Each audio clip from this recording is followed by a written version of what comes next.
Hey, Blake, some big statistical outputs tonight by your hockey club, but what about the fight from Nathan Beaulieu and the key block on the penalty kill in the first period from your big defenseman?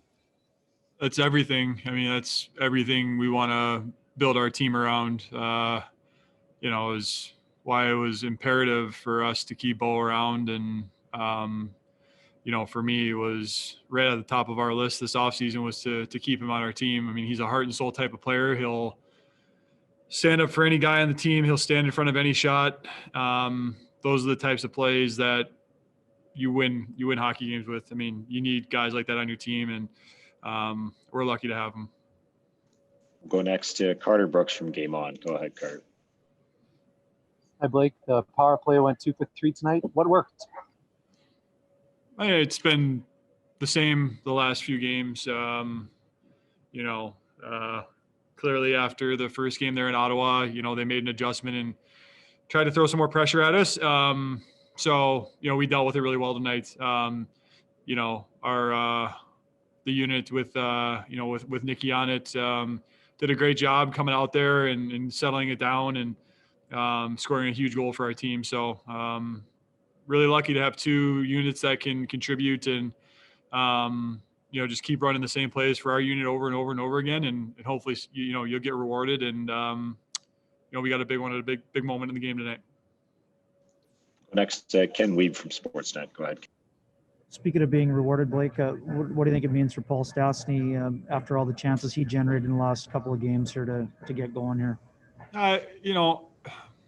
Even for a guy who's produced like Stas has in his career, and for how responsible of a two-way player it is, sometimes you still want to get that reward. For a player of his caliber, it's just a matter of time, and typically when it rains, it pours. So, I thought it was a great adjustment by Paul putting that line together. I think the three of them really complement each other well, and they've played great. The last few games, they've been a great line for us. They've scored goals every game, and they've been on top of it. So great night for those guys.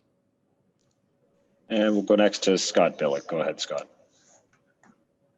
Hey, Blake, a heck of a day for the club. Just a thought on how you felt your team kind of responded to what potentially could have been quite a distracting day.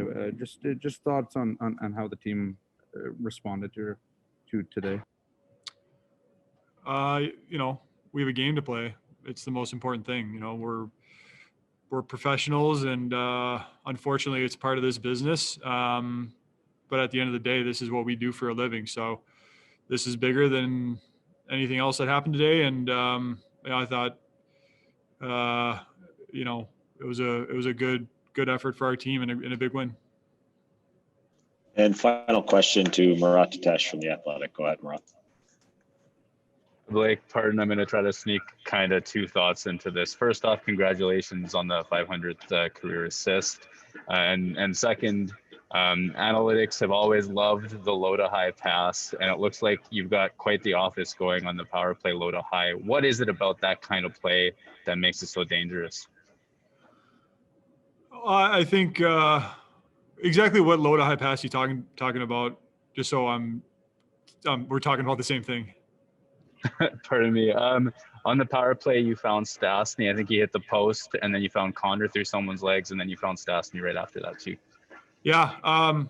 That's why that setup in the power play is hard to defend. Ultimately, JMO's quarterbacking it up there, and you have to respect him when he's shooting. And, Kyle and Mark are clearly, great one-timer options. So you got to respect that. And, after you break them down up top, it's just a numbers game. If Mark does a good job and he's able to beat a player, then we have an advantage somewhere, right? It's either Kyle backdoor or Mark Paul in the slot, and if those are taken away, then I got to take it to the net. So those are the things, when you have the correct hands in the correct spots, and an understanding of kind of what we're trying to do and who we're trying to beat and what we're trying to influence, and that's what makes a successful power play. So I think every guy did a great job on both units tonight of kind of complimenting each other, and it was why we got rewarded.